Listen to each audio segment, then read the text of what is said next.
Welcome to another quick episode. It's just me again. No JT. I think he's afraid of my Stanley blade. Alright, let's open up one of these boxes here and we'll see what's inside there. Hopefully I don't cut anything. So I made an order a couple of weeks ago. I'm waiting on proofs. Oh, correct everything. There's magnet stuck to the side of that. I ordered a proof for rifles, revolvers and Raygunz. So that's in one of these boxes here, the hardback. And then the other one is just something I got for myself, because usually when I'm ordering a proof, I'll order something else. But instead of sending them out to me in one box, they sent them to me in two. Okay. Okay, so we got a thick one. Oh, look at this. I had to play around with the lighting, guys, so it won't be shining like it was the last time. Okay, compatible with most old school games. So this is by Grey Hawk Grognar. Let's go with this. So I want to see what the adventures are like. I'm going to run this with one of my groups now. Yes. Very nice layout. Okay. I'm going to have a read of this and then I'm going to get back to you. Oh, I love the little maps. Kind of like how I do my own. And the box text. Right, and those are around the same size too. Keep the borders a bit quicker on. Some nice stuff here. Okay. So you can see this is module E1, War from the Stars. I'm going to have a look and see if there's any more of these to continue on, because I really like Eldritch horror sort of stuff, and I think it fits pretty well with a lot of D&D stuff, and I always have a bit of it myself in my adventures. So I'm not going to do review this, but this is nice. This is well worth it. Nice little hex map on the back. I love it. Nice. And you can just get a quick glimpse of what was underneath it there. Okay, so someone left in the comments. They wanted to know how Adventures Dark and Deep fared against OSRIC. My God, this is thick. So I tried to get my hands on the hardback. Oh, it was a nice price. I think it was like €25 worked out to be. But it was costing €80 to get shipped to me here in Spain. So I just picked this up. I think it was €11 on Drive-Thru-RPG. So this is just, I'm going to have a look through this and just compare it against what sort of information is in Adventures Dark and Deep. This is pretty nice, actually. It's very thick tome. I thought it was actually going to be a bit bigger. I thought it was going to be like A4 size. Hopefully the hardback is. And the copyright notes in the back. Every good book should need one of them. Okay, alright. This is pretty nice. Put this on the shelf with the other ones. Okay, alright, this is the important one for me anyway. So you're getting the first look here. Obviously the backers are going to get their picture sent to them sooner so they can get a look at it.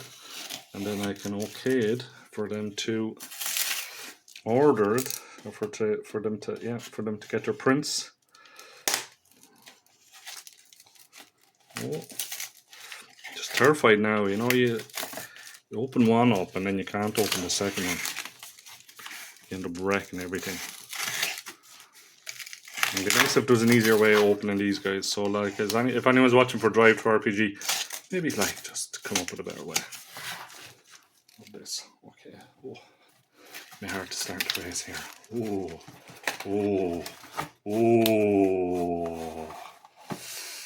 Oh, look at that.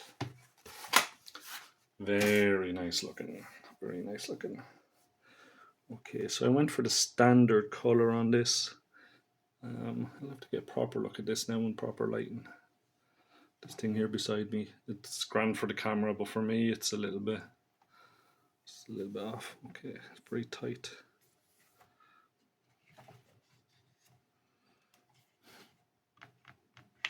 Okay, a few extra. Oh, that's just the extra page in the back. All right, let's start flipping through. See what it's like. Ah, nice. Okay. Color in the back. Fire and creation.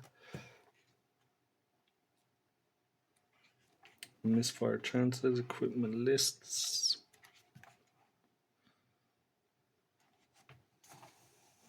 Okay, yeah. Alright, the borders are grand on it, I think. Could have been maybe a little bit further out on this side. I'm going to take a note of that, but the edge borders here are pretty good. There's a nice distance on them. Maybe could you can't really see here now, but there's a little white border going around that. Maybe that could be a little bit bigger, but we keep note of that for next time. I don't see anything that's wrong. Some of the Raygunz, some of the magical weapons. And then we go into the firearms.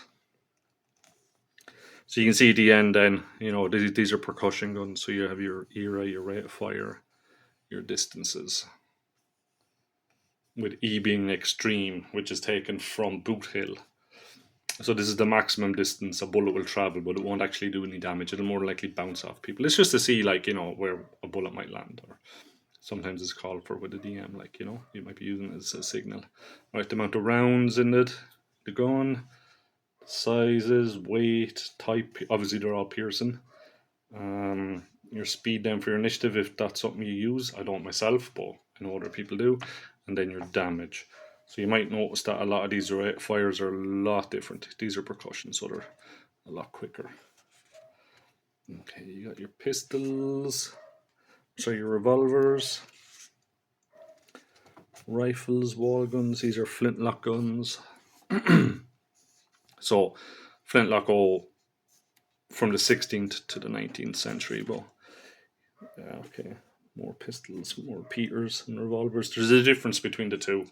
Obviously, revolvers, the barrels revolve, and repeaters fire in different ways. Carbines, muskets, again, the same, more flintlock. Okay, so a bit of history, or not a bit of history, but a bit of information on that on the top part here, and then comes down into it. So each little gun has a nice little small bit then, and then you'll see its date, you know, and then kind of like its dimensions and stuff. And these are just generic, you know. So like if you're going to create a gun for your game, or style a gun for your game, you can take ideas from these guys, and you can use these stats or modify these. There's some, as I was pointing out, there's rules in the back, like. Okay, so you can see this, like, you know, a revolving matchlock gun, which is kind of like, whoa, you know. So it depends on like what maybe sort of era you might want to set the guns in your game from, or you know, what sort of prices are you going to move your whole way through it. Wall guns, hook guns, so these were like stuff on armaments, you know, up on ramparts and castles, or fire two-handed. So I've done a lot of research on like times and firings for rate of fire and that, and to be quite honest, D&D was a little bit off. AD&D was a little bit off at its times, like, especially when you come to the, you know, how trained people were, like, and you know, and if you had a team of two and that, and then this is the beginning. So we have the matchlock firearms, the start of it, the fire lancers, Chinese and European. So they're both being used around the same time. 4-barrel stuff, your hand cannons, Dark Island gun, yeah. So it goes right from the start all the way up. So just some information on stuff, just to give you your fill in. Disclaimer, I'm not a historian, just so you know. And then table of contents and the credits. Okay, nice. This turned out very well. I might just go have a cup of coffee and have a read down through this and just pan. No, that's a bit big headed. I'm not going to pan myself on that. Anyway, guys, I'm starting to ramble here. At the minute, there's a new Kickstarter going on.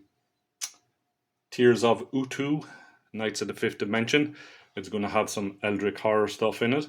It's going to have elements of a heist adventure, and then it's going to go off into something a bit crazy. I won't give too much away on it now. So take a look at the Kickstarter if you want. I put the link in the description and check it out. It'll be releasing sometime next week, or starting sometime next week. So there's only a little bit of information up now. There'll be more up there. There'll be more information up there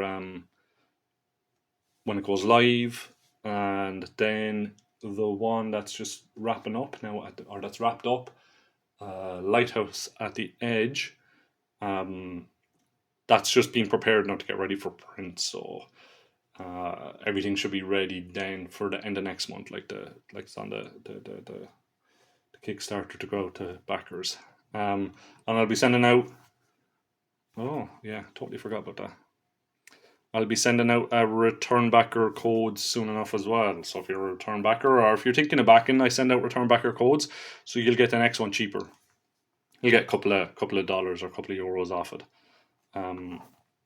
Just to say thanks for coming back. All right, guys. Thanks very much, and catch you on the next one.